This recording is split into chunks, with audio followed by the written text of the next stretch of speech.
السلام علیکم، میں ہوں قاسم علی۔ جاوید پبلشرز بولتی کتابوں کے پلیٹ فارم سے آپ کو خوش آمدید کہتا ہوں۔ آج کا ہمارا سبق جو ہے وہ ہے زینہ اردو درجہ سوم کا سبق نمبر 9، بڑی عید بڑی قربانی۔ یہ بڑی عید ہم کیسے مناتے ہیں، کیوں مناتے ہیں، یا عید قربان ہم کیوں کرتے ہیں، کیوں مناتے ہیں، کس پیغمبر کی یاد میں مناتے ہیں، کون سا واقعہ پیش آیا تھا۔ تو چلتے ہیں، پڑھتے ہیں اس سبق کو، یعنی بڑی قربانی کو، اور جانتے ہیں کہ یہ قربانی کی عید ہم کیوں اور کیسے کرتے ہیں۔ بڑی عید بڑی قربانی۔ چھٹی کے دن علی کی آنکھ بکرے کی آواز سے کھلی۔ علی بکرے کو دیکھ کر بے حد خوش ہوا۔ اس نے ابا جان سے پوچھا، ابا جان آپ یہ بکرا کس لیے لائے ہیں؟ ابا جان بولے، بیٹا عید قربان کی آمد ہے، ہم نے یہ بکرا اس لیے خریدا ہے تاکہ اسے اللہ تعالیٰ کی راہ میں قربان کیا جا سکے۔ علی نے بکرے کی رسی پکڑی اور اسے خوب پیار کیا۔ اب تو علی کو بکرے کے سوا کچھ نظر نہ آتا۔ وہ اپنا سارا وقت بکرے کے ساتھ ہی گزارتا، کبھی اسے چارہ کھلاتا تو کبھی پانی پلاتا، حتیٰ کہ بکرے کے بیٹھنے کی جگہ کی صفائی بھی وہ خود کرتا تھا۔ اسی طرح دن گزرتے رہے اور عید الاضحیٰ کا دن آن پہنچا۔ گزشتہ رات ہی سے علی بے حد اداس تھا۔ بکرے کی جدائی کے خیال سے ہی کئی مرتبہ چپکے رو چکا تھا۔ علی ابا جان کے ساتھ عید کی نماز پڑھنے گیا اور راستے میں وہ تمام تکبیرات پڑھتا گیا جو اسے اس کی دادی جان نے یاد کروائی تھیں۔ ابا جان اور علی نماز عید ادا کر کے واپس آئے تو واپسی پر اپنے ساتھ کسائی کو بھی لیتے ہوئے آئے۔ کسائی نے بکرے کو ذبح کرنے کے لیے زمین پر لٹایا تو علی نے رونا شروع کر دیا۔ دادی جان نے علی کو پیار کیا اور سمجھایا، اسے ہنستے مسکراتے الوداع کہو۔ کسائی نے جیسے ہی بکرے کی گردن پر چھری چلائی تو علی نے اپنا منہ دوسری طرف کر لیا۔ علی نے روتے ہوئے کہا، دادی جان ہم نے اتنے پیارے بکرے کو کیوں ذبح کر دیا؟ دادی جان بولی، بیٹا اداس نہ ہو، آؤ میں آپ کو ایک سچا واقعہ سناتی ہوں جس سے تمہیں پتہ چلے گا کہ قربانی کی ابتدا کیسے ہوئی۔ ایک رات اللہ تعالیٰ کے پیغمبر حضرت ابراہیم علیہ السلام نے خواب میں دیکھا کہ وہ اپنے بیٹے حضرت اسماعیل علیہ السلام کو اللہ تعالیٰ کی راہ میں ذبح کر رہے ہیں۔ یہ خواب انہوں نے مسلسل 3 راتوں تک دیکھا۔ وہ سمجھ گئے کہ اللہ تعالیٰ ان کا امتحان لینا چاہتے ہیں۔ حضرت ابراہیم علیہ السلام نے اپنے بیٹے حضرت اسماعیل علیہ السلام کو اپنے خواب کے بارے میں بتایا۔ بیٹے نے والد کی بات سنتے ہی کہا، ابا جان آپ کو اللہ تعالیٰ کی طرف سے جو حکم ملا ہے اسے پورا کیجیے۔ علی نے حیرت سے کہا، تو کیا حضرت ابراہیم علیہ السلام نے اپنے بیٹے کو قربان کر دیا؟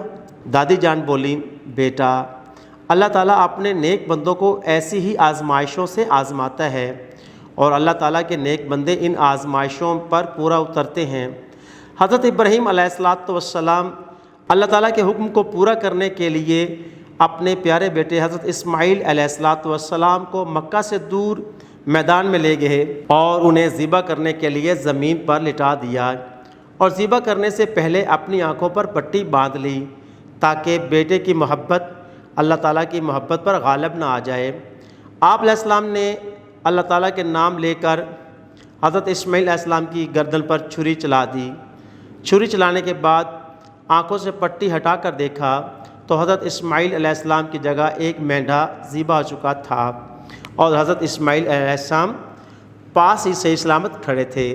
اسی اثناء میں اللہ تعالیٰ کی طرف سے وحی نازل ہوئی۔ ترجمہ، اے ابراہیم علیہ السلام تم نے خواب سچ کر دکھایا اور ہم نیکوکاروں کو اسی طرح نوازتے ہیں۔ اللہ تعالیٰ کو یہ قربانی اتنی پسند آئی کہ قیامت تک آنے والے صاحب حیثیت مسلمانوں کے لیے لازم قرار دے دی گئی۔ اس دن یعنی 10 ذی الحجہ کو مسلمان عید الاضحیٰ مناتے ہیں۔ اسے بڑی عید بھی کہتے ہیں۔ بڑی قربانی کی یاد میں ہم اپنے پسندیدہ جانوروں کی قربانی کرتے ہیں۔ علی نے اللہ تعالیٰ کا شکر ادا کیا جس نے جانور قربان کرنے کی ہمت اور طاقت عطا کی۔ دادی جان نے دیکھا کہ اتنی دیر میں کسائی بکرا ذبح کر کے اس کا گوشت بنا کر جا چکا تھا۔ ابا جان نے گوشت کے حصے کیے اور مسکینوں، غریبوں اور رشتہ داروں میں تقسیم کرنے چل دیے۔ امی جان اور علی کی بہنیں کھانا تیار کرنے لگیں۔ دادی جان نے کہا، بیٹا علی اب اداس نہ ہونا۔ علی بولا، دادی جان اب مجھے پتہ چل گیا ہے کہ یہ قربانی اللہ تعالیٰ کے لیے ہے۔ دادی جان نے علی کو شاباش دی اور کہا، مجھے خوشی ہے کہ آپ قربانی کے اصل مقصد کو سمجھ چکے ہیں۔ ہم نے اس سبق پڑھا عید الاضحیٰ کے بارے میں۔ عید الاضحیٰ دراصل قربانی اسماعیل کی یاد ہے۔ حضرت ابراہیم جو اللہ تعالیٰ کے اولو العزم رسول اور نبی تھے، خالق کائنات نے انہیں بہت ساری باتوں میں آزمایا۔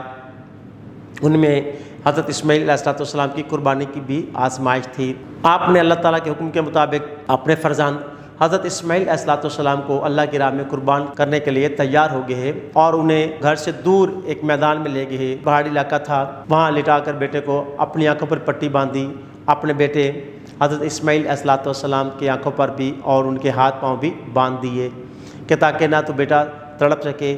باپ کی محبت اور شفقت بھی تھی اور اللہ تعالیٰ کا حکم بھی تھا۔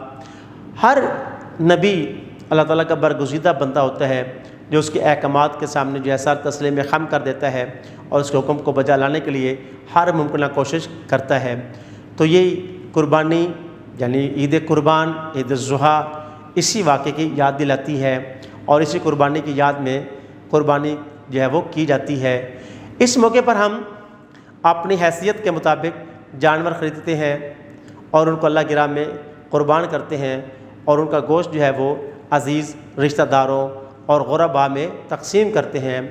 تو چلتے ہیں اب الفاظ کے معنی کی طرف۔ نثر ہو یا نظم ہو، اس میں جو ہے مشکل الفاظ بھی ہوتے ہیں جن کے معنی جاننا ہمارے کے لیے بہت ضروری ہوتا ہے۔ آزمائش، امتحان، الوداع کرنا، رخصت کرنا، عطا کرنا، دینا، لازم، ضروری، آمد، جلد آنے کی توقع، سوا، علاوہ، گزشتہ، گزرا ہوا، مینڈھا، دمبا۔